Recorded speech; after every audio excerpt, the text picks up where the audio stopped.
ఏదో మెసేజ్ పెట్టాడు. దయచేసి ప్రెగ్నెంట్ లేడీస్ కళ్ళు తాగకండి, అది మంచిది కాదు.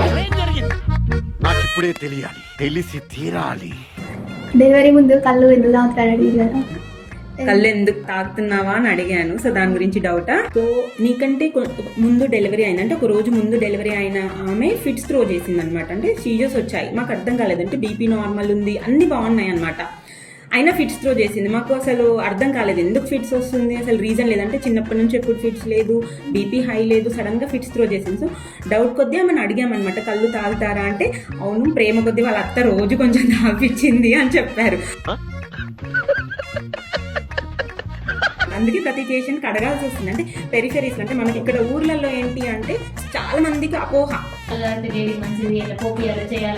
అదే అది రాంగ్, మాది రాంగ్. ఎందుకంటే ఎంత కాదన్నా కూడా కళ్ళులో కూడా ఖచ్చితంగా మందు ఉంటుంది, ఆల్కహాల్ ఉంటుంది, 2 to 8% ఉంటుంది. అది అడిక్ట్ అయిపోతారు, అలవాటు అయిపోతుంది రోజు తాగితే. అవునా, ఇప్పుడు బయట వాళ్ళు కూడా తాగినప్పుడు ఏమవుతుంది, అడిక్షన్ అవుతుంది. అట్లానే ప్రెగ్నెంట్ లేడీస్ కూడా అడిక్ట్ అయిపోతారు. సడన్ గా మానేసేసరికి ఏమవుతుంది, ఫిట్స్ త్రో చేస్తారు. సో డెలివరీకి ముందు ఆపేస్తారు అండ్ ఆ విషయాలు కూడా చెప్పకపోయేసరికి మేము డెలివరీ చేసుకున్నాక సడన్ గా వాళ్ళు ఫిట్స్ త్రో చేయడం అంటే సీజర్స్ రావడం అనమాట. సో ఫిట్స్ వచ్చే అవకాశాలు ఉంటాయి. సో దయచేసి ప్రెగ్నెంట్ లేడీస్ కళ్ళు తాగకండి, అది మంచిది కాదు. చెప్పింది కరెక్టే కదా అంకుల్.